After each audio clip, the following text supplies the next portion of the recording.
नमस्ते। आज की इस खास चर्चा में हम एक बेहद ही पवित्र और शक्तिशाली विधि के बारे में बात करने वाले हैं। अक्सर हम सभी अपने घरों में सुख, शांति और धन चाहते हैं ना, पर सवाल ये है कि वो हमेशा के लिए टिके कैसे।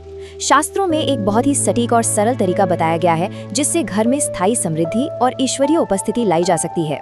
आज हम इसी स्टेप बाय स्टेप पवित्र विधि को डिकोड करेंगे जिसे अपनाकर घर की ऊर्जा को पूरी तरह से पॉजिटिव बनाया जा सकता है। तो चलिए बिना किसी देरी के शुरू करते हैं।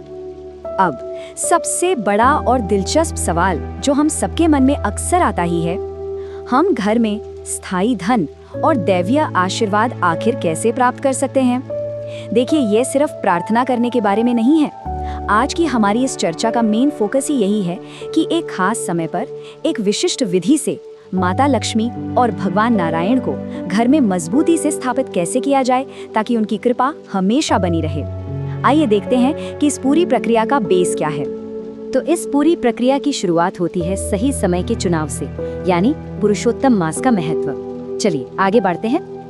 देखिए, पुरुषोत्तम मास कोई आम महीना नहीं है। शास्त्रों में इसे सभी महीनों में उत्तम मास या सर्वोच्च महीना कहा गया है। मतलब इस 30 दिन की अवधि में आप जो भी छोटे से छोटा आध्यात्मिक प्रयास करते हैं उसका फल कई गुना बढ़ जाता है, एकदम मल्टीप्लायर इफेक्ट की तरह। इसीलिए लक्ष्मी और नारायण को परमानेंटली स्थिर करने वाली एक खास दैनिक पूजा इसी महीने में की जाती है। इस सर्वोच्च महीने का पूरा फायदा उठाना ही इस पूरी विधि की चाबी है। चलिए अब बात करते हैं पूजा सामग्री और जरूरी व्यवस्था की। देखते हैं हमें क्या क्या चाहिए। अच्छी बात ये है कि ये विधि बहुत ही सिंपल है, कोई बड़ा तामझाम नहीं चाहिए।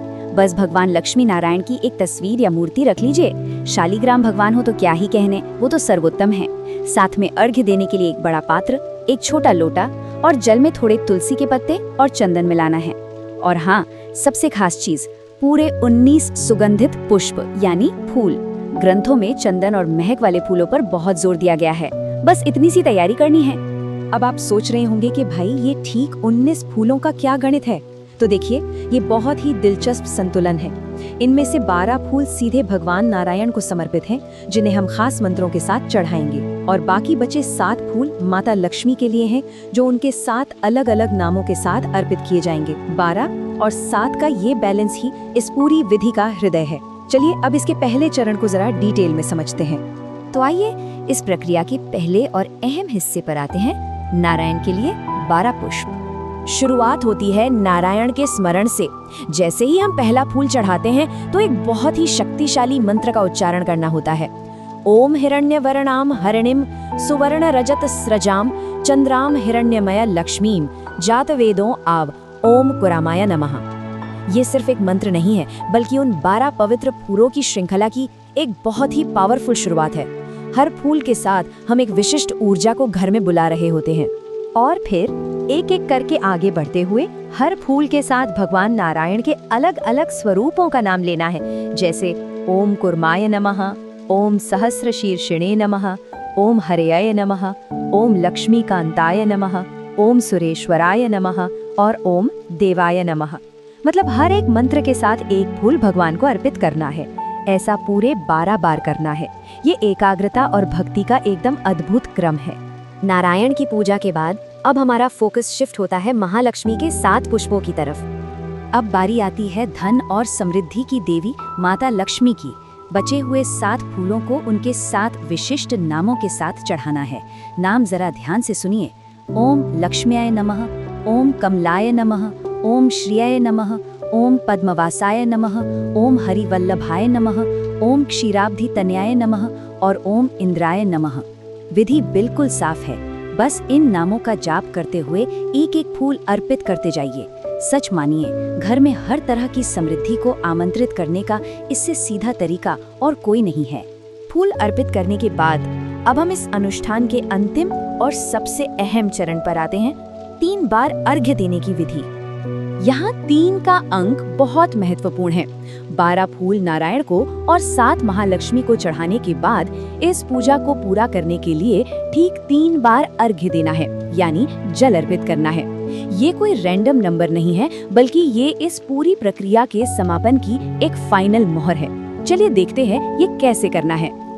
अर्घ्य देते समय जो मंत्र बोलना है वो है पुराण पुरुषाना सर्वशोकनिक्ताना जगदंधकारक गणार्गम। और हाँ, यहाँ एक छोटी सी लेकिन जरूरी बात ध्यान रखनी है। मंत्र लगातार बोलते हुए अपने दोनों हाथों का इस्तेमाल करके छोटे लोटे से बड़े पात्र में 3 बार जल छोड़ना है, एकदम पूरी भावना और समर्पण के साथ। ये क्रिया ब्रह्मांड के पालनकर्ता के प्रति हमारे पूरे सरेंडर को दिखाती है। चलिए अब बात करते हैं पूजा के फल, इसके नियम और सबसे जरूरी निरंतरता के महत्व की।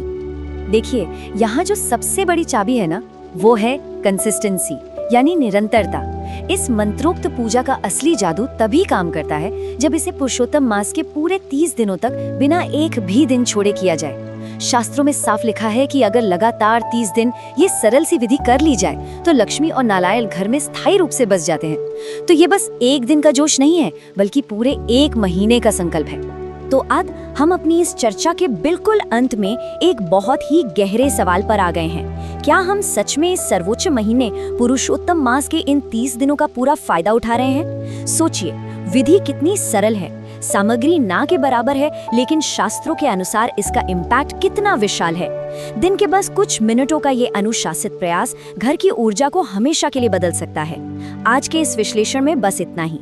इस अद्भुत ज्ञान को अपने जीवन में उतारने पर जरूर विचार कीजिएगा। नमस्कार।